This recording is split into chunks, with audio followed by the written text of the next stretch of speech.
In the last episode, we laid out the counterintuitive truth about relationship dynamics and people problems, which is that we have more to do with the dynamic than we often want to admit. Yes. But when we do own that, then we're actually taking back our power, despite how it might feel going into it, the fear that we'll lose control. It's actually a liberating experience. Yes. And then today we want to get into something that's really important when we want to untangle from these dynamics. So there we are, we're in the dynamic. How do we get out of it? So the way that we teach it here in Magenta is we really need to have an anatomy of the inner life. And what I mean by that is we need some kind of framework within which to understand and, in a way, diagnose the behavior in us that is engaging with the behavior in the other in such a way as to create a perfect storm or a problem or a conflict, right? So we're understanding what's going on inside of us. Yes. And again, we're not going to analyze the other person. This isn't about the other person. This is really about us. And so coming to understand what is actually happening within us. And I think we deserve to have an anatomy.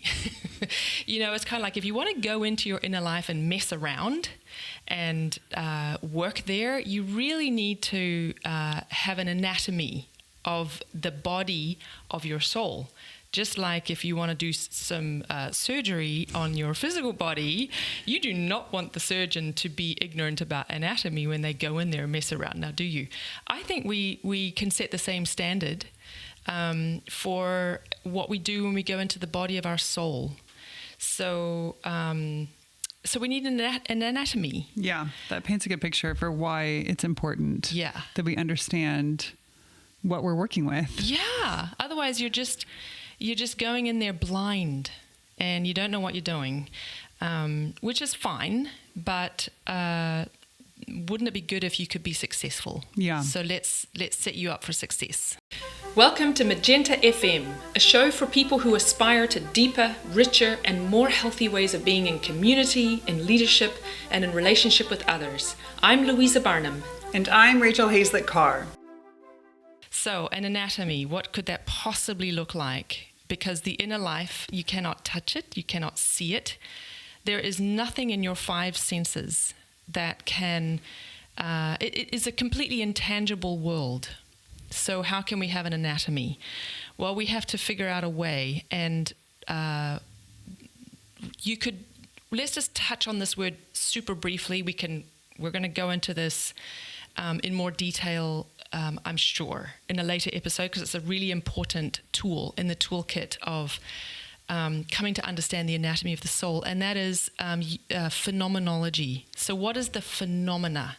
We always have to start with the phenomena. If you can pull yourself away from your own experience and just name a conclusion that you're making, or name the behaviors, name whatever you can at first. Right. So you're naming the observation that you're making about what's actually happening, the phenomena of what's actually happening. So in phenomenology, another distinction we can make that might be helpful is that there's a difference between the observation and the conclusion we draw about the observation. And this is very important that we distinguish between these two activities, because all too often we'll make an observation and then overlay that observation with a judgment or a conclusion. But that's not phenomenology. That's not looking at the phenomena itself and allowing the phenomena to speak to us. And so what Rachel is referring to is we can observe when we're drawing a conclusion. Yeah. And that's really helpful to know, because I just jumped to conclusions about what the other person said or did. So that's how it can be really helpful, especially when we're trying to understand something so intangible. But not only that, the thing about phenomenology when applied to our inner life is that we are both the subject and the object, which is really tricky because it's we're trying to use a scientific principle, which is absolute objectivity. But in order to do that, how are we absolutely objective about our own inner experience? And this is a wonderful contradiction that materialism is unable to answer. So I'm going to leave that little mystery right there.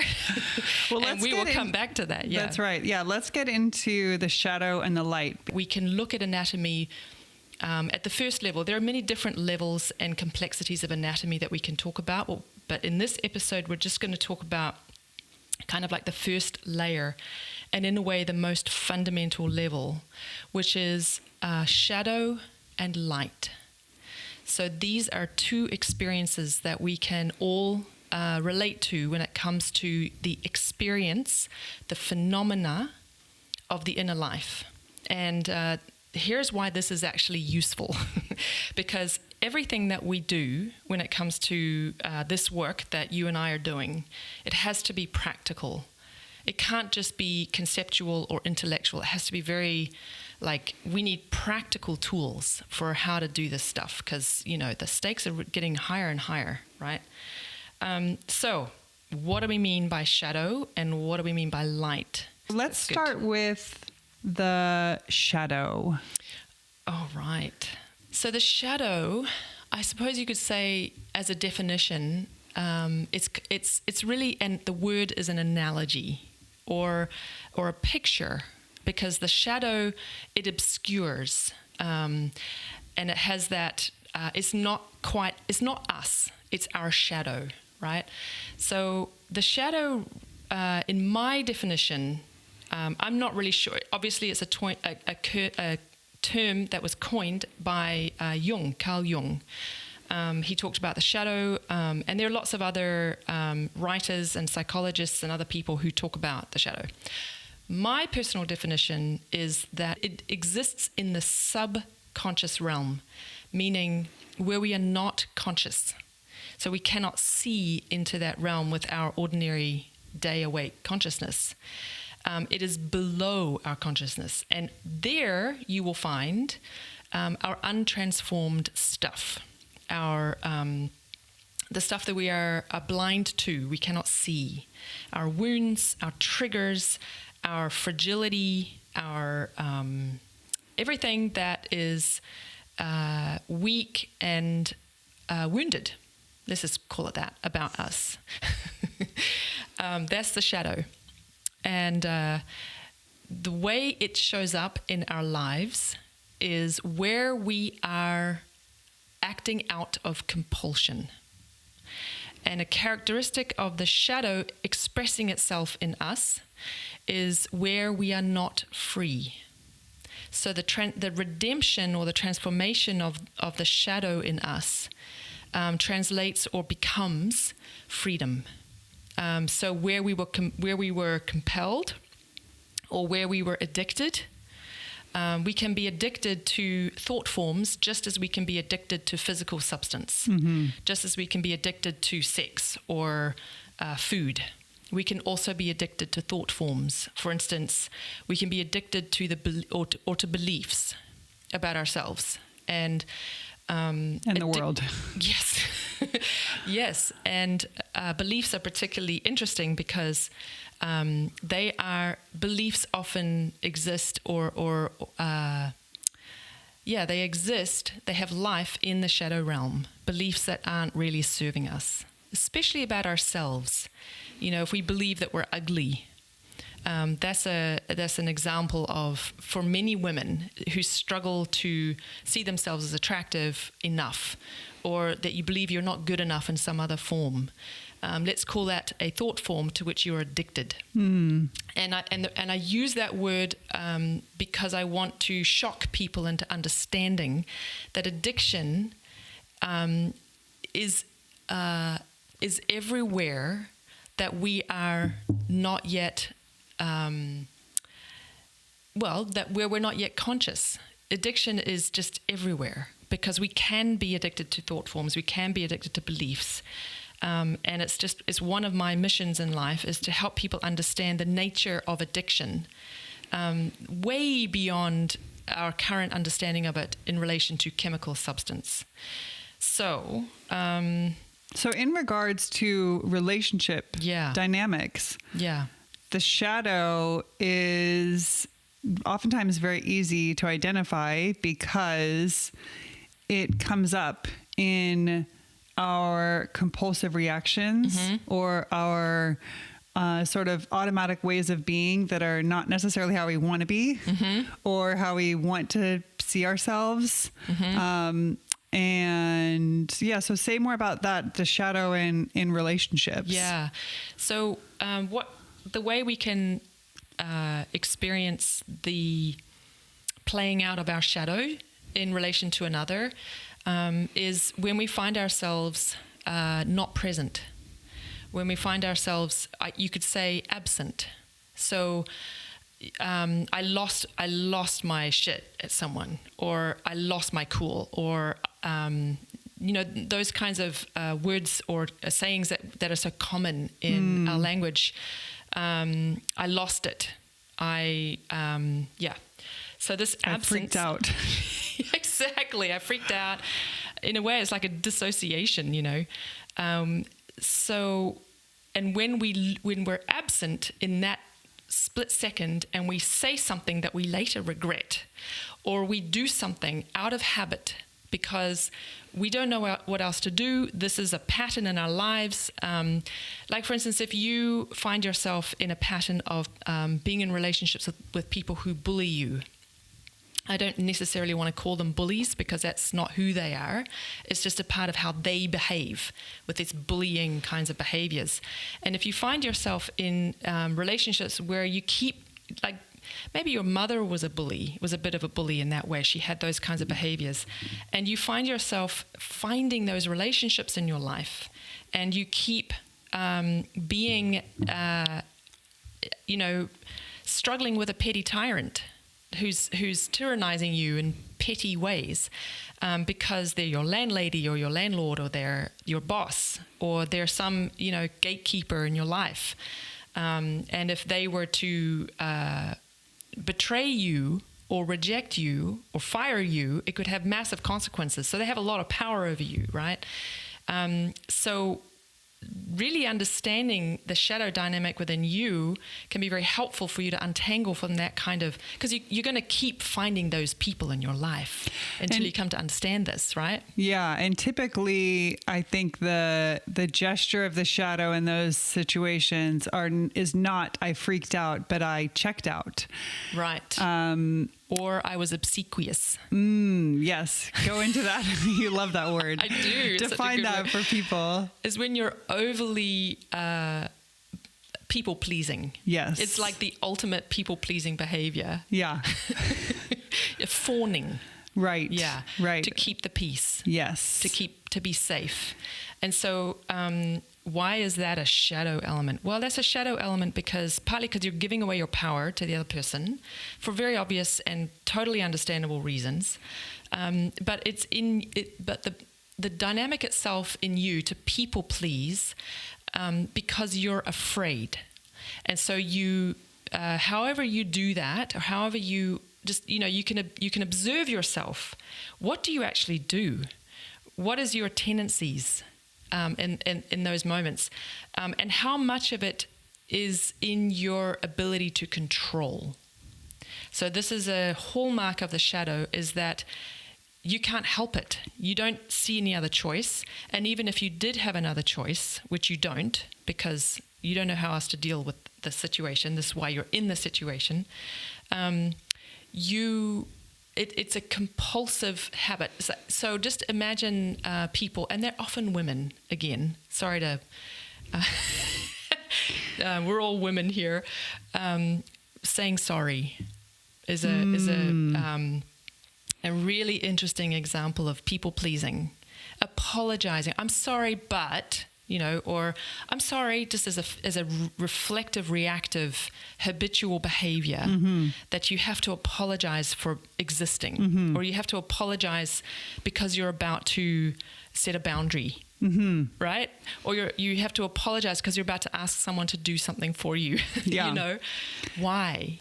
Or just having feelings. Like lately I've been noticing, or really over the past year, trying to not apologize to my spouse, for instance, for just times of like feeling sad. If I'm not doing anything, I'm not behaving in a way that's harming anyone, or I'm not acting out of a trigger, and maybe I'll send him a text message later, like, and my impulse is to say, oh, sorry, I was feeling sad earlier. And instead, now I choose to offer gratitude or thanks, like, hey, nice. Thanks for being so sweet and caring, and thanks for your listening, and really reframing that. Oh, that's nice. Yeah. Yeah. So this is where the word phenomenology, is so simple. We can just start to observe these behaviors, because first we have to observe them before anything can actually change. Because again, the shadow is in the subconscious realm, and we have to come to grips with it there. I wanted to touch on a couple other elements of the shadow, or ways of distinction. Like, for instance, an example that's coming up for me is setting a boundary, and how that can be done out of a place of self-respect and care and love. And it can also be done or called a boundary when it's actually coming out of compulsion or control or aggression Or wound. Yeah. Exactly. And Yep. so there are some clues around the compulsiveness, really are how much freedom we have in that situation. The body can sometimes give us clues about if we have a racing heart, or if we really have to get to know it ourselves. We have to get to know, and that's why it's a first-person science. Yes. Because sometimes we have a beating heart, even if we just have to do something courageous. So that might not be the best example. Yeah, no, but you're pointing to something really important. Yeah. Because you'd think that setting boundaries is a good thing, all in all, but we can do it and create an awful lot of collateral damage. Yeah. So we're not really free, and we're not really coming out of a healthy place when we set a boundary that creates collateral damage. And sometimes the collateral damage is not our fault. Sometimes the other person chooses to be wounded and hurt by a boundary. Yeah. But really, you have to ask yourself, out of what motive does this boundary come? Yeah. Does it come out of a place of, like, this is what horses are so good at. They set boundaries all the time, but they don't do it with any anger, and they don't do it with any resentment, and there's no lingering emoting or emotions. They're just very clear, this must be. This is how it's going to be, because I'm so 100% clear. And no one takes it personally, because it comes out of an impersonal space. Right. Versus I can just picture, insecurity or fear, or reaction, or people projecting, some deep wounds that they have about their identity, or about self-acceptance, or their beliefs about acceptance onto the world around them, and calling it a boundary. So that firsthand practice is really what's needed. And I want to get into the light. We do need to take a quick break. Is there anything that you want to say about the shadow before we go? Or shall we break here and then come back to the light when we return?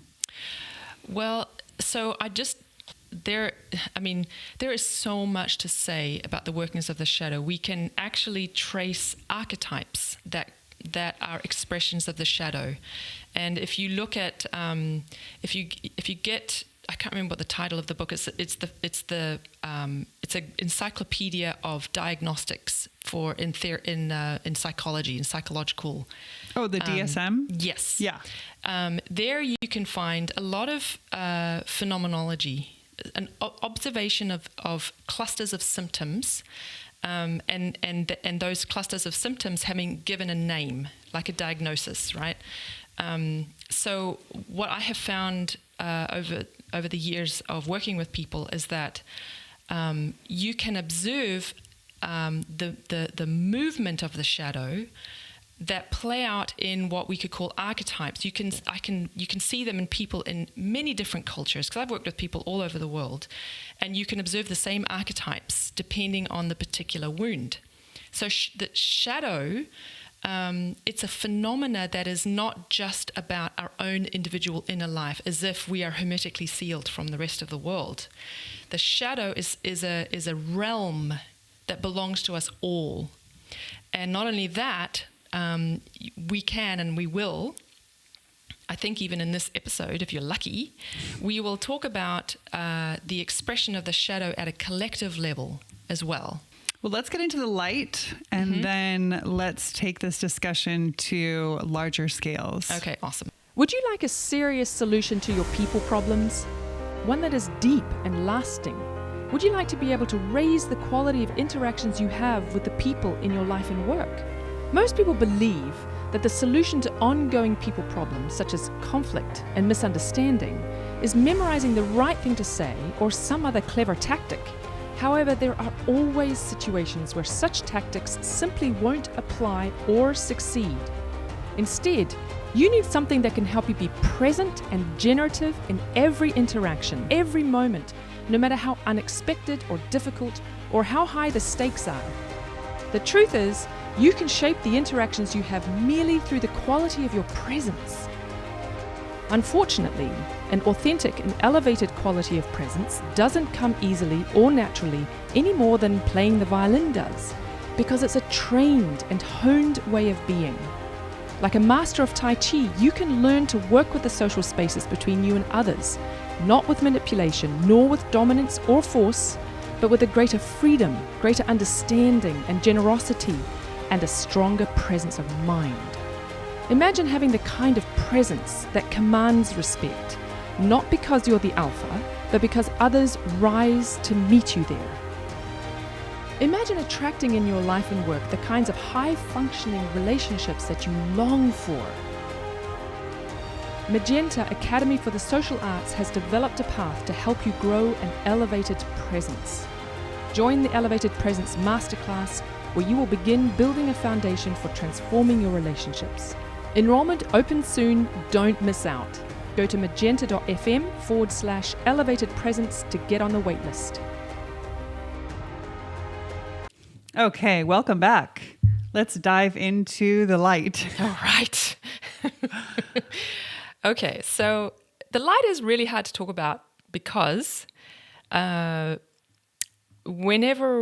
you look at like popular culture, like TV and movies, you see a lot of love poured into depictions of, you could say, the shadow realm, evil monsters. Like, we are so good at creating really nasty, disgusting monsters.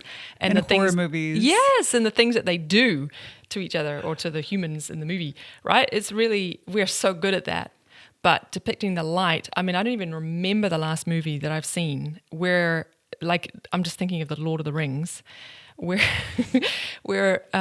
goodness and light is depicted with such anemic sentimentality, like, it's like there is no question that the evil is much more lovingly and understood better, right? Yeah. So the other thing that's coming up for me is like dysfunctional family movies where there's like, just so much dysfunction and, it can be a bit comedic, but also, gut wrenching to watch, but just like a tiny little bit of redemption at the end, like one little apology and then happy ending. Yeah, exactly. So the redemption in movies is often so annoyingly disappointing because it's, so we just don't understand the light very well.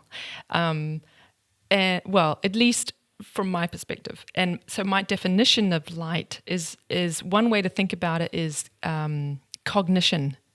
So the light of our understanding. So we have this already in our language. When you understand something, you light up. right? The light bulb goes off. You know, these imaginations or pictures of cognition. And so what cognition, now it's hard to talk about cognition in a purely practical way in a culture of ours, which is so deeply materialistic. Because when we think about cognition, we immediately go to the brain and we immediately go to neurons firing. And it's not to say that there's not some truth to that, but I want to give you a different imagination for cognition. Imagine that the brain, and let's not say just the brain, but the entire physical body is a mirror of cognition, but it's not the source of cognition.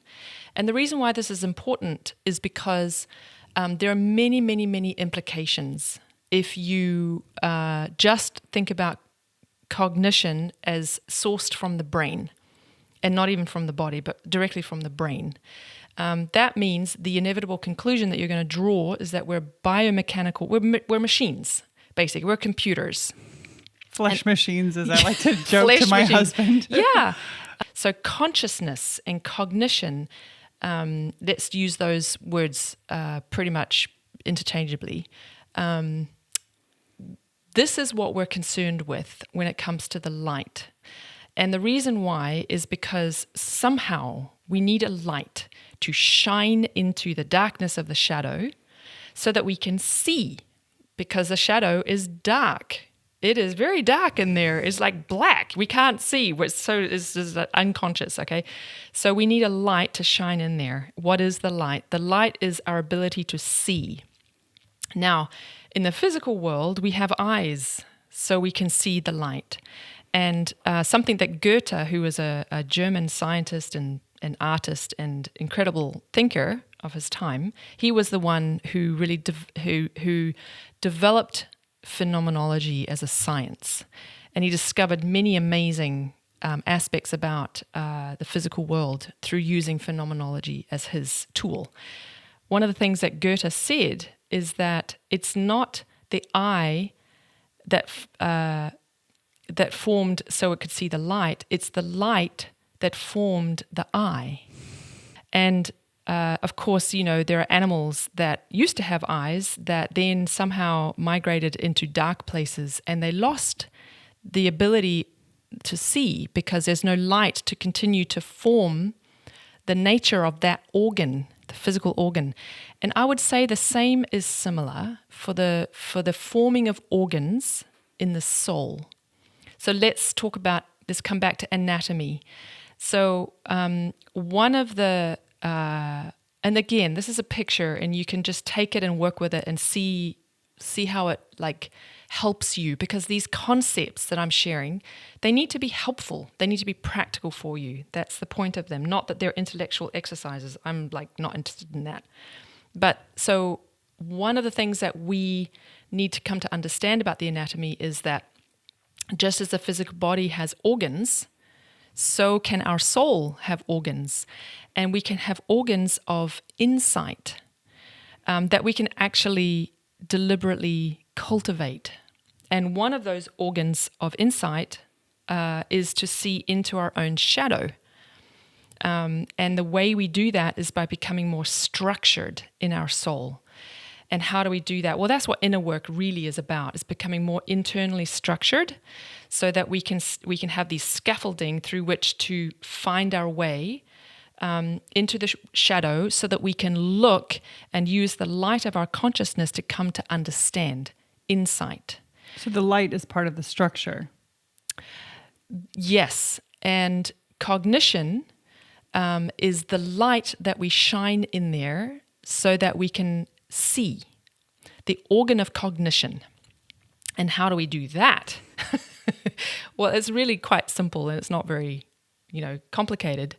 It's just not easy to do. And that is, we come to understand the nature of the shadow, again, through cognition and through understanding, by tracing, for example, tracing the movement of the pattern of the expression of the shadow in our lives.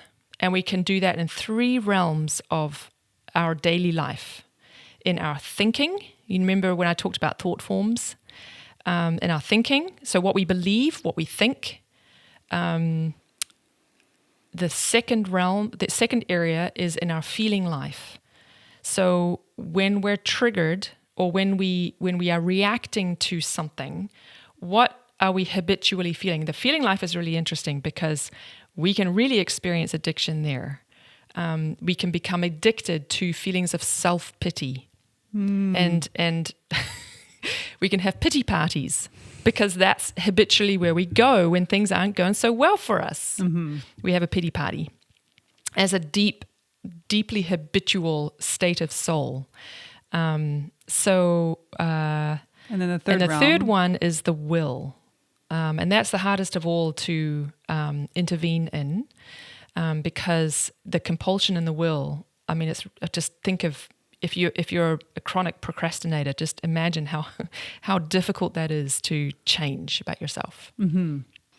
Okay, so we're talking about the light, and we're talking about developing our ability to tap into this, mm-hmm. to see from that perspective, mm-hmm. and how do we actually do that? Because it's not a given. Otherwise, we would all be doing that all the time, right?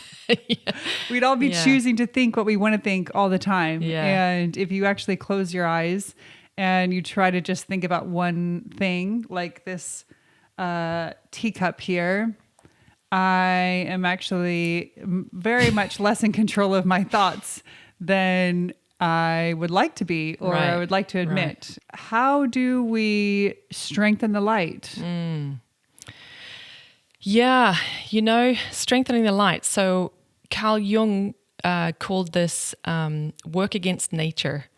And it's not really a work against nature. It's more something that we have to do very deliberately. It's not given to, it's like a work against what's been given to us. Mm-hmm. Given to us in culture, in expectations, and I mean, inner family work.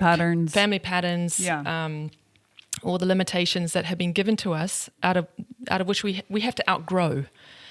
So in that sense, there's a work against nature. And I think that's the sense that he meant.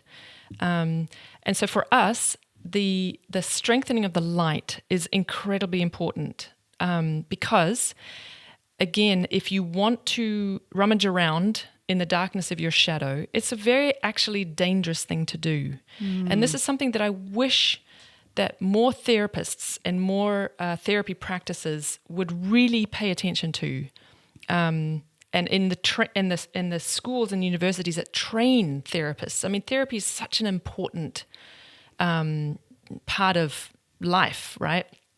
The problem is when we go into the shadow and we are unprepared for that, like we haven't strengthened the light enough, we can get lost in the shadow. We can re-traumatize.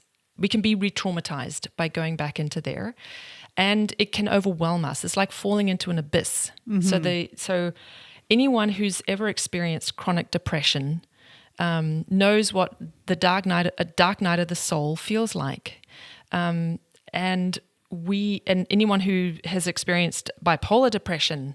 I mean, no one wants to go there, right? No one wants to be sitting around in the darkness of their shadow and not being able to see the light. So I think what's really needed, and I do feel quite strongly about this, is the more we can understand what the light is and activate it and strengthen it like a muscle, like an organ, the more we engage in the strength training of this light of cognition, the better prepared we are to go into the shadow realm and transform what's there, to heal what's there, to grow out of what's there, what keeps us stuck, what keeps us fragile, what keeps us depressed and unhappy, to actually heal and overcome PTSD, and a whole host of mental illness.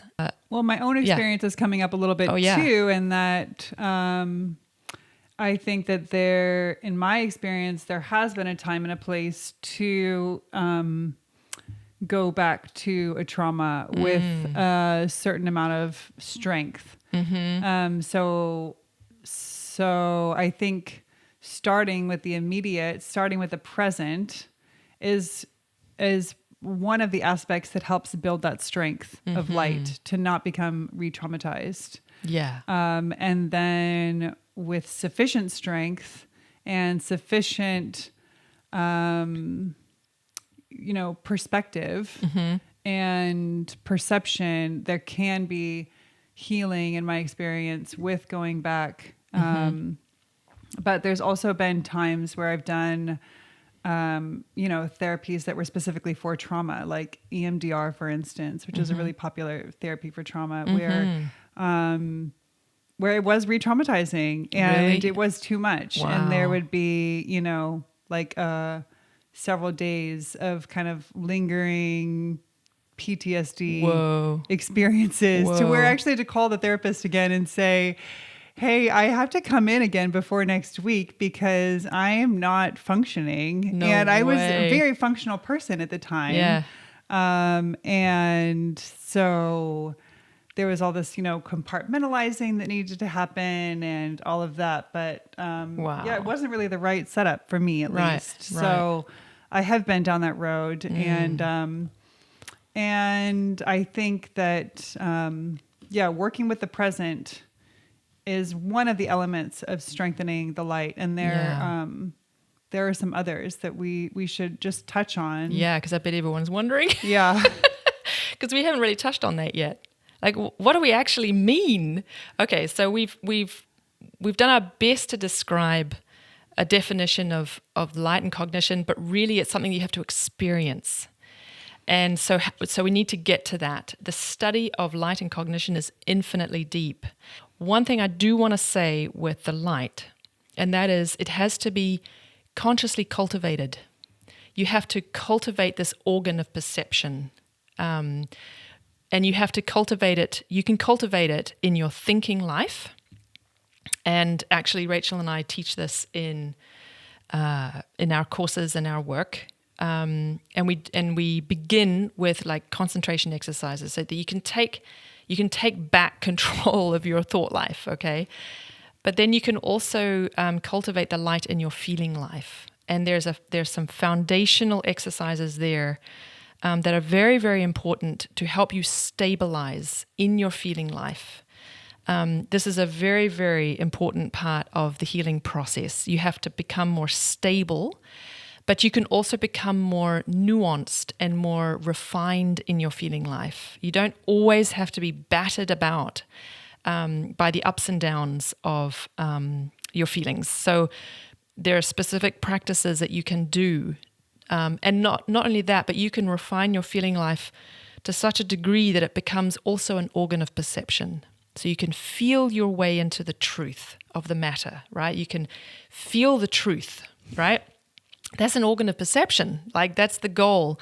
Not that you are overwhelmed by feelings of anger or taken for a ride by your resentment, but where you can actually... you can, in a way, choose how you want to feel, the perspective that you take about any given situation or trigger. Like, for instance, are you going to choose to see the glass half empty or half full? There's a world of difference for your soul in there. So getting to the point where you have a choice about whether the world is a dismal place or whether the world is full of possibility, that's. And then the will. So becoming creative in your will, and becoming so when you act from a place of like, for instance, in the process of building these organs of perception in your soul, of strengthening your soul, of strengthening the light of your cognition, that is an act of will, because it takes practice. It's like if you want to get good at something, you have to practice. It does take practice. Yes. And it's hard. It's not, Yeah. It's it has to be earned in a way. Yeah. In my experience. Skill has to be earned. Yes. Yeah. Absolutely. And I don't know why. I just know from my own experience that strengthening my will forces, my willpower, is painful. It really is. As a chronic procrastinator, I can say from experience that it's painful to do, but well worth it. Yeah. So, the light. Now, let's just admit that there is a moral element to the light. And the reason why I mention this is because when you look at popular culture, the Marvel and DC universes and multiverses and all of that, and all kinds of storytelling, there's the light and the dark, the good and the evil, right? The light and the dark. And while I think for our souls, it's not so black and white and straight and simplistic, overly simplistic. However, I think when it comes to the light of cognition, in my experience, the foundation building in the feeling life has to do with cultivating a feeling of peace. Can you imagine cultivating a feeling of peace without it also feeling like it's imbued with a kind of a moral goodness? There's a beauty, there's a truth, there's and in the experience of peace. You can't talk about peace and evil. I'm peacefully evil. I'm evil, and I'm just so at peace with that. I don't know. It just doesn't. It's not the same thing. Yeah. Evil. Characteristic of evil, or the evil as a result, as an effect of comes out of chaos and destruction. It's destructive. Mm-hmm. There's nothing peaceful about chaos and destruction. So there is this goodness to the light, and I'm just going to admit it. But I don't want anyone to judge me as woo-woo. Okay, I'm a New Zealander. There is nothing woo-woo about me. This is not. I'm not tapping into New Ageism. I don't want to tap into these broad sweeping generalizations. I just want to stay with the phenomena. And so I encourage, here's a thought exercise, or here's an exercise. If you try and call up in your soul a feeling of peacefulness, and just sit and observe that in yourself, this feeling of peacefulness, and try and spread it throughout your being. Does it feel like something that is healthful and good for you, good for the world? There's a goodness to it. So I think the light of cognition is seeking truth, and it's seeking an unvarnished truth. Mm-hmm. There's no illusion. Right. To the light of cognition. Yeah, that brings up another aspect of strengthening the light, which really relates to what we talked about in the last episode, which mm-hmm. is when you have the experience of owning your contribution to a dynamic, for instance. Oh, yes. Good where point. You have the experience of recognizing that your conclusions or your story mm-hmm. was actually false mm-hmm. and untrue, mm-hmm. and that and you discover the truth mm-hmm. by owning your own experience, by having a phenomenological observation and recognizing and owning it. Mm-hmm. That is a very light, strengthening experience, because you're tapping into a truth. Where you were once living from a lie that you were telling yourself, or that you were subconsciously telling yourself. Right. Good point. Yeah. So, and that's a part of the process of taking your power back. And it's so counterintuitive. It's so like the reversal of what we expect. Like if the other person would only, own that it's their fault, mm-hmm. we could all get on with things. But instead, it's about you and how you experience whatever happened. And they're just the world as a kind of a mirror showing up in your life to teach you something about the nature of your shadow. And this is the beauty and the pain of relationship dynamics, you know. And so the light of cognition, we use it to discover the truth about what is actually operating within us. And that act, to your point, Rachel, is very strengthening in and of itself. Not by going back into the original hurt, into the past. That's not necessary, and especially in the beginning, but to understand how it's playing out within you now, you know, in the present. Yeah. In your well, current let's reality. talk about this at a larger scale. So you're talking about good and evil a little bit. We're touching on these ideas, although we want to be cautious to not simplistically name our shadow. inner experience as good and evil. Yeah, exactly. But the picture of good and evil does bring to mind for me, you know, larger scale challenges. Yeah.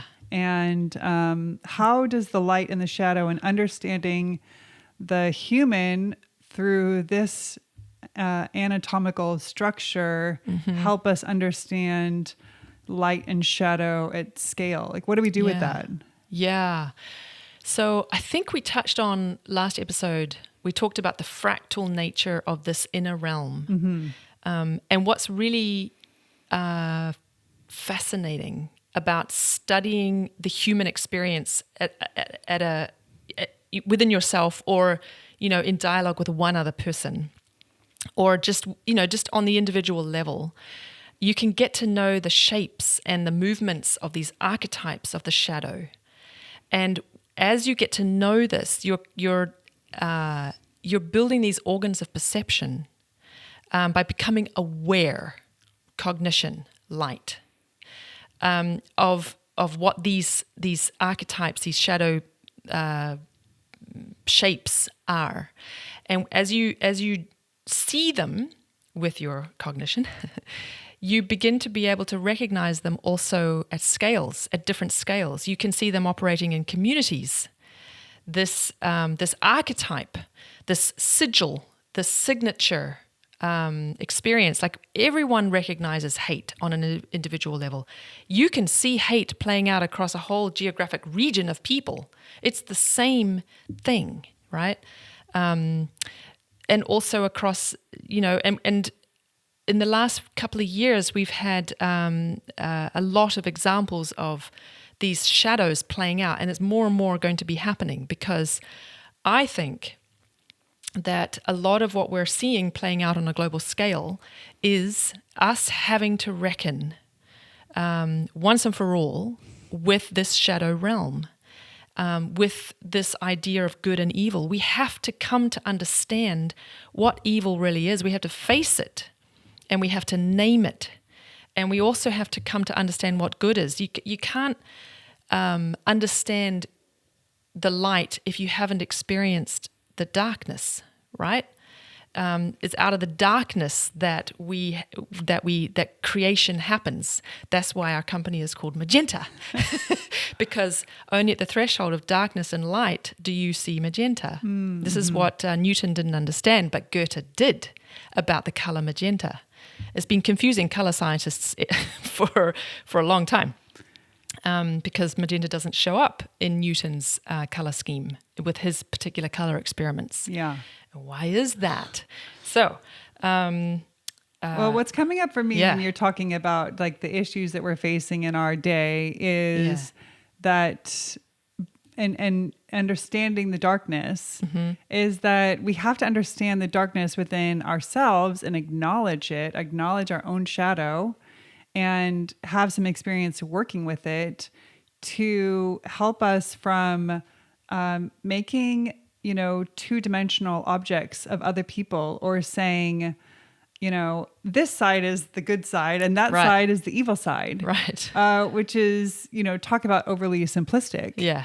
And once we learn to see how within ourselves there is an interplay of light and shadow that we can, you know, get some control of, as we've been talking about this episode. But unless we understand that, then it's so easy to point the finger and say, that group is the darkness, or that nation, or that leader. Yeah. We deny people their full humanity when we're in denial about our own shadow, our own culpability in the creation, the constant creation of this world, of the systems, our participation. And but it's really interesting, because when you work on your own shadow and you do that work of healing and growing out of your wounds and so forth, and you become more awake and aware, and you strengthen your light, and you develop these organs of perception in your soul, and you can see it. You look out into the world and you see the same phenomena happening at larger and larger scales. You can recognize it because you now have the eyes to see it, right? Metaphorical eyes. It doesn't work the other way around. So I've worked with a lot of professional social change agents over the years, because that was the field in which I was operating. And my husband and partner, he was a facilitator and process designer for these large-scale multi-stakeholder projects. And so we met tons and tons of leaders and tons of workshop participants who were trying to do social change work. And what was very interesting to observe is that those who hadn't done their inner work were unable to really recognize and see these invisible influences of the shadow realm, right?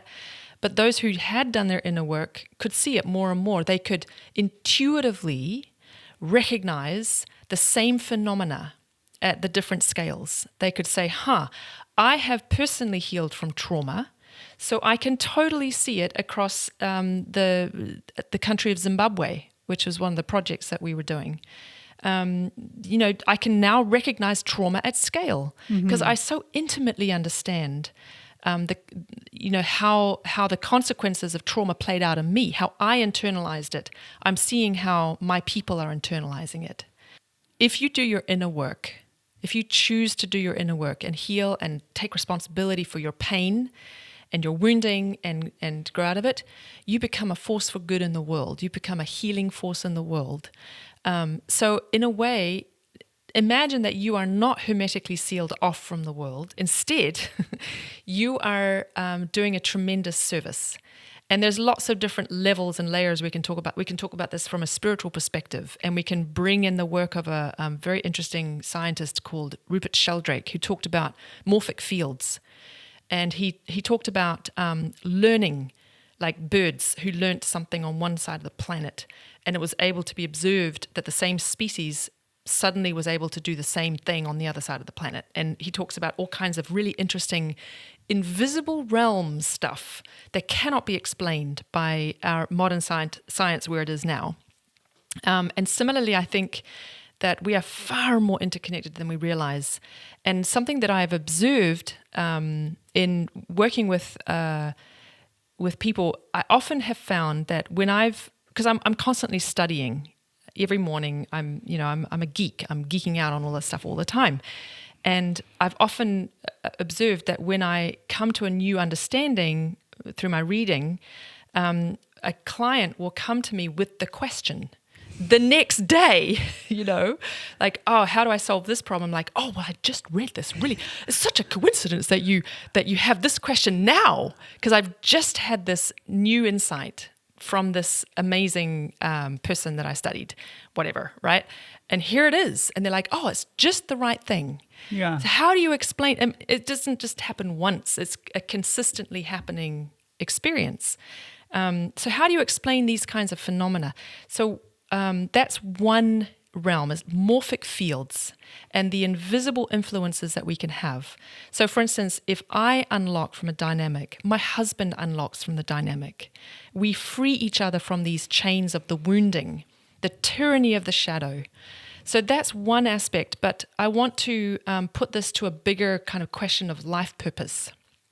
And this is a mission that, we hold very dear. And that is, don't think about personal development. don't think about the healing of the shadow, the healing of your relationship dynamics, in these small ways. Don't think about them as just your personal life, and that your work and your contribution to the world is something else entirely. That's your expertise, that's your profession.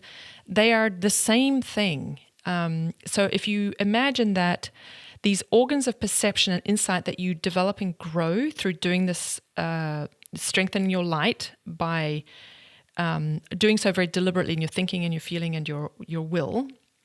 And there are exercises that we teach about how to do that, and meditation is definitely a big part of that. Deliberately practicing, cultivating the light, meditation. That's kind of like the practice space, you could say.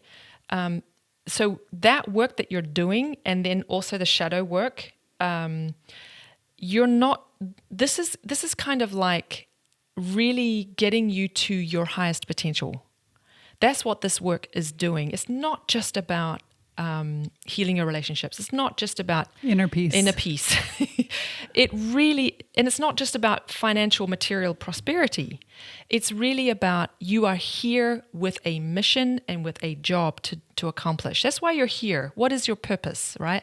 This is a part of your purpose and it has to be, it's a part of your purpose. Whether you're an engineer or whether you're a firefighter, however it is that you currently serve, getting to know the nature of these inner realms is a very big part of how you're going to do that work as well. Because everything you do involves people and is going to have people problems.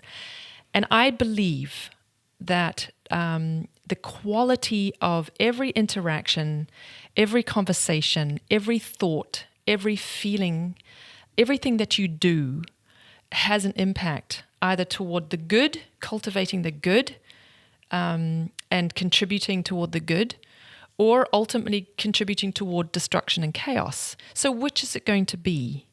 One way we can characterize this is that there is a dying world and there's a being born world, and they are simultaneously existing at the same time. To build the world that's trying to be born and to actually take it on and do it, we cannot look to leaders. We cannot, look to political or economic leaders for this. This is entirely a cultural thing, and it arises out of each and every one of us, not out of anyone else. So it's up to you and me to start to realize that the quality of the interactions between us is where the world is going to be changed. Now, I have some experience in trying to change the world. I have tried. I have been involved in multi-million-dollar projects. For instance, the future of democracy in South America. Very large project, lots and lots of people, lots of mucky mucks, and presidents and leaders all across the different countries in South America came together to talk about the future of democracy. I've been involved in the youth and justice system across the United States. I was involved in a project in Zimbabwe trying to heal endemic violence there. So I've been involved in large-scale social change projects, either peripherally or more centrally. And one thing I've learned is that we are not going to solve the problems that we're facing, and they are legion, with the same thinking with which they were created, which is pretty much the way we think. To Carl Jung's point, our natural way of being, in other words, our conventional way of thinking about the world and ourselves is not enough. It's not going to do it. We are just simply going to create more of the same. Mm-hmm. So we actually have to do something quite radically different. We have to cultivate the being born world. And what is that? That is by strengthening the light of our cognition so that we can actually see and diagnose what's really going on, the shadow realm. We have to step outside of the paradigm that we are biological machines. Or how did you put it? I can't remember. Flesh machines. There you go, flesh machines. That we are actually spiritual beings having a physical experience. And we operate by using our cognitive potential, that our physical bodies are mirrors, and that our cognition can observe both. It can be used to observe ourselves both as subject and object, first person size. This is possible, but not if you are a flesh machine. Right. Right? So we can learn to be objective about the truth. And that is actually takes a lot of strength training for the soul to become objective, to rise above our projection. And that is going to be necessary, and we have to do this at a collective scale. Another type of diagnostic process and tool is what we're going to get into in the next episode. Yes. Yeah, so awesome. Well, I think this is it for this episode. I do really encourage you, dear listener, please leave a comment. We really want to hear what you liked about this, what you didn't like about this, what you object to very strongly, what you want to hear more about. Please tell us. We'd love to know. Any communication is just fantastic for us. We will read every single comment. Thank you so much for listening.